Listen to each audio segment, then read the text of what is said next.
കണ്ടിട്ടില്ല. നല്ല ആൾക്കാരുടെ ജീവിതം, നല്ല കുടുംബത്തിലുള്ള ആൾക്കാരെ നിങ്ങളൊന്നും കണ്ടിട്ടില്ല. അല്ലെ താൻ ഗർഭിണിയാണ്, റസൂൽ പുകുറ്റിയുമായിലേക്ക് വിരൽ ചൂണ്ടുന്ന രീതിയിലുള്ള ഈ റസൂൽ പുകുറ്റിയുമായിട്ടുള്ള ബന്ധം 4 വർഷമായി തുടരുന്നു.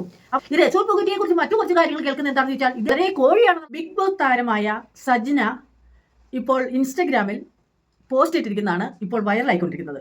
അതിന് കാരണം ഈ സജ്ന എന്ന് പറയുന്ന ഈ സ്ത്രീയെ നമുക്കറിയാം, ഫിറോസിന്റെ ഭാര്യയാണ്.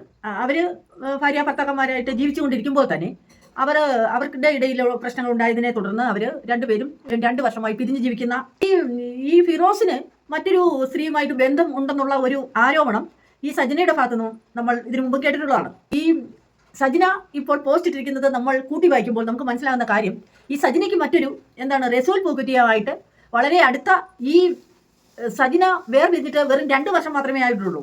ഈ റസൂൽ പുകുറ്റിയുമായിട്ടുള്ള ബന്ധം 4 വർഷമായി തുടരുന്നു. അപ്പോൾ ഇത് പറഞ്ഞിരിക്കുന്നത് മറ്റാരുമല്ല, ഈ സജ്ന തന്നെയാണ് ഇത് എല്ലാ കാര്യങ്ങളും പോസ്റ്റ് ഇട്ടിരിക്കുന്നത്. ഈ പോസ്റ്റ് നമ്മൾ വായിക്കുമ്പോൾ നമുക്ക് മനസ്സിലാകുന്ന കാര്യം, ഈ ഫിറോസുമായിട്ടുള്ള ദാമ്പത്യ ബന്ധം ഉണ്ടായിരുന്നപ്പോൾ തന്നെ ഈ റസൂൽ പുകുറ്റിയുമായിട്ടുള്ള ബന്ധം ഉണ്ടായിരുന്നു വേണം നമുക്ക് മനസ്സിലാക്കാൻ. അങ്ങനെയല്ലേ നമുക്ക് അത് മനസ്സിലാക്കാൻ സാധിക്കത്തുള്ളൂ. കാരണം 2 വർഷമേ ആയിട്ടുള്ളൂ ഇവർ പിരിഞ്ഞിട്ട്. ഈ റസൂൽ പുകുറ്റിയുമായിട്ട് 4 വർഷമായി ബന്ധമുണ്ട്. അതുപോലെ താൻ ഗർഭിണിയാണ്, അതിന്റെ ഉത്തരവാദി അല്ലെങ്കിൽ റസൂൽ പുകുറ്റിയുമായിലേക്ക് വിരൽ ചൂണ്ടുന്ന രീതിയിലുള്ള സംഭാഷണങ്ങളും അതിലേക്ക് ചിന്തിക്കുവാൻ പറ്റിയ കാര്യങ്ങളൊക്കെയാണ് ഈ സജ്ന പോസ്റ്റ് ഇട്ടിരിക്കുന്നത്. അപ്പോൾ ഇതിന് റസൂൽ പുകുറ്റി ഇതിന് ഒരു പ്രതികരണവും ഇതുവരെ യാതൊരു പ്രതികരണവും റസൂൽ പുകുറ്റിയുടെ ഭാഗത്തുനിന്നും ഉണ്ടായിട്ടില്ല.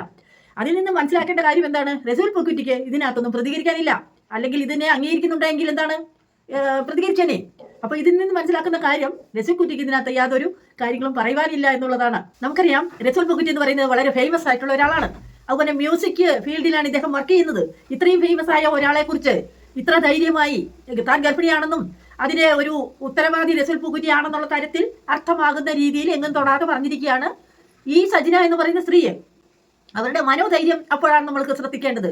ഇത്രയധികം ചമ്മലില്ലാതെ, ഇത്രയധികം ധൈര്യ കുറവ് കാട്ടാതെ ധൈര്യമായിട്ട് തന്നെ വളരെ ഇതുപോലുള്ള കാര്യങ്ങൾ തുറന്നു പറയുവാനുള്ള ഈ സജ്നയുടെ ഒരു ചങ്കൂറ്റം നമുക്ക് സമ്മതിച്ചു കൊടുക്കാതിരിക്കാൻ നിവൃത്തിയില്ല. കാരണം ഭർത്താവുമായിട്ട് പിരിഞ്ഞിട്ട് ഇത്ര വർഷമേ ആയിട്ടുള്ളൂ. അതിനേക്കാൾ മുമ്പ് ഇവര് ഭാര്യ ഭർത്താക്കന്മാരെ ജീവിക്കുമ്പോൾ തന്നെ വളരെ ബന്ധമുണ്ടായിരുന്നു. ഈ റസൂൽ പുകുറ്റിയെ കുറിച്ച് മറ്റു കുറച്ച് കാര്യങ്ങൾ കേൾക്കുന്നത് എന്താണെന്ന് വെച്ചാൽ, ഇദ്ദേഹം ഒരു വളരെ കോഴിയാണെന്നുള്ള വിവരമാണ് പറയുന്നത്. എല്ലാവരിൽ നിന്നും അറിയാൻ കഴിഞ്ഞ അങ്ങനെയാണ്. അതായത് ഇദ്ദേഹത്തിന്റെ ക്യാരക്ടർ മനസ്സിലാക്കുമ്പോൾ പല പെൺകുട്ടികളുമായിട്ട് അടുപ്പം ഉണ്ട് എന്നുള്ളതാണ് ഈ റസൂൽ പുകുറ്റിയെ കുറിച്ച് വളരെ മോശമായ അഭിപ്രായമാണ് കേൾക്കുന്നത്. അങ്ങനെയുള്ള ഒരാളുമായിട്ട് ഈ സജ്നയ്ക്ക് ബന്ധമുണ്ടാകണമെങ്കിൽ ഈ സജ്ന എന്ന് പറയുന്ന വ്യക്തി ആരാണ്, എന്താണെന്നുള്ള വിവരമാണ് നമുക്കപ്പോൾ അതിൽ നിന്ന് തെളിയുന്നത്. അതുപോലെ സജ്ന മറ്റൊരു കാര്യം ആരോപിക്കുന്നത്, ഭർത്താവായ ഫിറോസിന് മറ്റൊരു ബന്ധം ഉണ്ടായിരുന്നു എന്ന് തരത്തിലുള്ള, അതായത് 16 വയസ്സോ ഞങ്ങളുടെ ഒരുപാട് പ്രായമില്ലാത്ത ഒരു പെൺകുട്ടിയുമായി അടുപ്പം ഉണ്ടായിരുന്നു എന്നുള്ള രീതിയിലും ഈ സജ്ന റിപ്പോർട്ടുകൾ പുറത്തേക്ക് അതുപോലുള്ള കാര്യങ്ങൾ പുറത്തേക്ക് പറഞ്ഞിട്ടുണ്ട്.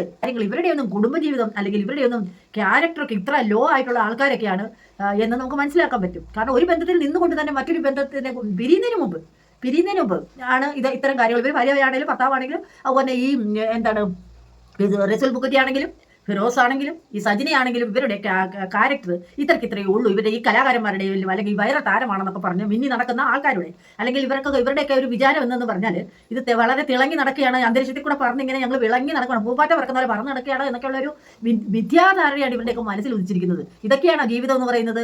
ജീവിതം എന്നൊന്നും പറയുന്നത് നിങ്ങൾ കണ്ടിട്ടില്ല. നല്ല ആൾക്കാരുടെ ജീവിതം, നല്ല കുടുംബത്തിലുള്ള ആൾക്കാരെ നിങ്ങളൊന്നും കണ്ടിട്ടില്ല എന്ന് വേണം ഇതിൽ നിന്ന് മനസ്സിലാക്കാൻ. ഇത്തരത്തിലുള്ള ആൾക്കാരുടെ കുടുംബജീവിതമൊന്നും മറ്റുള്ളവർക്ക് പറയുവാനോ അല്ലെങ്കിൽ അവരെയൊക്കെ അവരെ ഒന്ന് ശ്രദ്ധിക്കാൻ സത്യം പറഞ്ഞാൽ ആർക്കും വലിയ താല്പര്യമുള്ള കാര്യമല്ല. സമൂഹത്തിന് വേണ്ടി നല്ല കാര്യങ്ങൾ പറയുക, ആർക്കെങ്കിലും ഒരു വാക്കുണ്ടെങ്കിലും ഉപകാരം ചെയ്യുന്ന രീതിയിൽ ഉള്ള പ്രവർത്തനങ്ങൾ എവിടെയുണ്ടോ അവിടെ മാത്രമാണ് നമ്മൾ ശ്രദ്ധ കൊടുക്കേണ്ടത്. അങ്ങനെയുള്ള ആൾക്കാർക്ക് മാത്രമേ നമ്മുടെ സമൂഹത്തിൽ സ്ഥാനമുള്ളൂ എന്ന് ഉറക്കെ പ്രഖ്യാപിച്ചുകൊണ്ട് ഇത്തരം മാത്രമേ ഇതുപോലുള്ള സാഹചര്യങ്ങൾ പറയുവാനുള്ളൂ. Okay, thank you.